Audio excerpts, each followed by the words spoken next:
So even if you're a remote company, what are the benefits that you can get from in-person events, meeting events, Well, networking events? I think unless you have a very specific kind of business, like if you're a software as a service, let's say you are Airbnb, just as a cheesy example. If you're the CEO of Airbnb, you have no reason to go. And I'm using that. That's a huge company. Let's just go back in time when they were tiny. I'm not talking about size. I'm talking about their entire existence is national by definition, right? So if you have a software as a service, networking is kind of difficult. It's different. It's just very different. Most people who are selling gizmos, doodads, services, whatever, networking is still essential because even if you're 100% remote like we are, your client base is going to be wherever your salesman is. Now, if you're a startup, if you're an entrepreneur, you're new at this, the founder is the sales guy. So, I mean, Big Pixel, all of our clients, not all, most of our clients are in North Carolina. That's just where they are, because at the end of the day, if someone's going to write you a big fat check, they want to meet you. They want to see your face, and they want to hold you accountable, and they want you to come inside when you do something wrong. They want to beat you up in person, right? Yeah. Well, these All of companies those might be things. doing business outside of North Carolina and have, branches or Of whatever course. that span, but the point of sale for you to these clients in which this relationship started was based on the fact that the two people were in North Carolina at the same time. Yeah, I mean, the headquarters of your client is probably going to be local. I mean, that's just true. It's again, all our entire team is all over the United States, but almost all of our clients are in Raleigh, not in Raleigh, around Raleigh. And that I don't think will ever change. And so it's kind of like everybody says, well, you can work from anywhere, David. You can go anywhere you want, live at the beach. For like an hour I could, right? Until a client wanted to meet with me or I needed to Yeah. go sell something. I mean, I've taken long weekends, right? That's nice, but it's not something I can do on a regular basis because my clients want to meet me. They want to see me. And schmoozing, back to the original question, is how you build that enterprise. Whatever your enterprise is, if you sell soap or you sell services, you need to go out there and schmooze and get, and that's, if you're a founder, you're a salesman by definition. If you're not a salesman, then you're going to fail because the only person who can sell your goods when you first get started is you.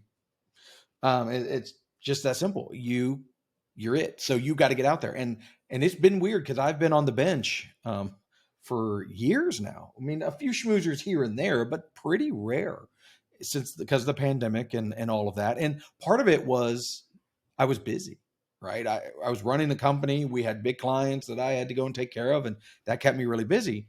And this economy is different. It's changed. Our clients are wonderful, but there's not as many people ringing the phone. So now I got to go shake trees again. And it's just the simple fact. And And it's cool. It's nice to be out there. as much of, I should say, for as much of the opportunity of networking online exists through things like LinkedIn or whatever social media or any kind of like, it's there and there's tons of people on them, but the connections made are not close to the same as meeting someone face to It is face. not the same. Unless you just happen to meet someone who is just ravenous for the service you provide, whatever that is, Plus, you're they're also in a not going pool to follow with up. every single other, in our case, custom software development agency that's on LinkedIn. If you're going to do a schmoozer, here's what the advice I give to everybody. And I specifically give this when I'm going and mentoring. I do not a lot. I do some mentoring stuff, and some of it is to college kids coming out and what do they do and stuff like that. And I say, hey, if you're doing schmoozers, this is critical for founders.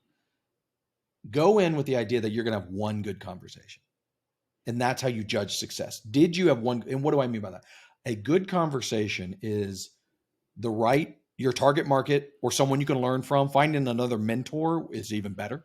But someone who you can make a real connection with, someone who you can sell to or buy from, potentially vendor, great vendor, Yeah. or someone you can be mentored to. Those are the three I would really focus on, and spend your night there. If you'll know it when you're in the middle of a conversation. It'll check a box. Oh, I'm having the conversation right now. This is it. I'm doing it right now. Because it's you're vibing, you're getting along, you're enjoying each other's company, and you both have something to gain from it. Because if you what's the right word for it? Nurture that little blossoming new relationship. It's like speed dating, right? If you're blossoming this little relationship, I don't know if that's the right verb, but you can really get something out of it. I mean, we've gotten full on clients from a one good conversation Oh at a yeah, schmoozer. and I mean, it can happen. there's a couple things on that I was going to say, like just people know people, and then those people know more people, and then eventually out of those people, they probably know someone that needs your services. So that word of mouth promotion, from nurturing that little relationship and building an ongoing longer relationship just based off that one good conversation can actually come back maybe in a year and a half you don't even know about. All of a sudden, boom, hey, I heard about you from this guy, check the box from that And conversation. And he told me you do a this couple and of I need notes that. on that though. One, schmoozing is the long game. Yeah. Schmoozing is not your marketing budget. Okay. Don't pay big bucks to go to a conference and expect it to be a quick turnaround. It's not. I mean, you might have a Hail Mary magical moment where you get a new client that night. Almost zero. It happens, but it's almost zero. Don't go into it thinking that's what's going to happen. This is the long game.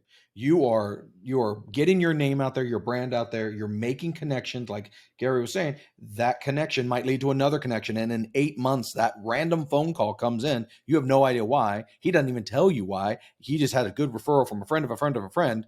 Yeah. And you now have new business. This is the long game. Do not go into this in a hurry, which I will tell you, I have to tell myself every time I go to a schmoozer, because I want to sell, right? It's in my blood. Let's go. That's not what schmooze is about. And if you come off too hard as too much salesy, you will absolutely nuke yourself, because you're like no one's going to pushy. want to talk to you. No one wants to talk to that. You just go in there and tell them what you do and be a cool person. You win. Building your brand. That's one thing. It's meeting the people behind the business or the brand can reaffirm, someone's feelings towards that business or brand. So it helps grow your reputation on a level more than just how much they see you online or in their emails or whatever, or see articles or anything like that. The more they can actually meet the people behind the product or the people behind the company and walk away with a good feeling about that group of people, it's definitely going to make the company or the brand that much stronger and easier for that person to kind of sell for you to other word of mouth or recommendations or any other people that they meet. So as a new company, you have no gravity. And I use that term a lot, meaning no one's coming to you for your services. You have to tell everyone else about your service. And when you're selling jeans, soap, whatever, what are you? You're a promise, right? Because they don't know you can do what you say you're going to do. A lot of people absolutely lie. So your relationship and your ability to build that relationship is all they have to go off of. And here's the other thing that's 100% true. Everyone who wants to get in touch with you will absolutely forget. So when you're done with your schmoozer, whether you collected a bunch of business cards or a bunch of LinkedIn people, whatever you collected, collect something, get away. Just like any sales thing, your entire goal when you're schmoozing is to set up the next meeting, right? That's it. That's why you exist. So your next meeting is to meet with them and have coffee or lunch or whatever. And so it's on you as the founder to do it. If anytime I meet someone and say, well, they never called me. So in my back of my head said, your company's going to fail. Because if you're waiting on them to call you, you're done. If anybody has any questions, comments, or suggestions, feel free to email us, hello@thebigpixel.net, or you can reach out to us on any of our social media channels or make comments below this YouTube video if you find it.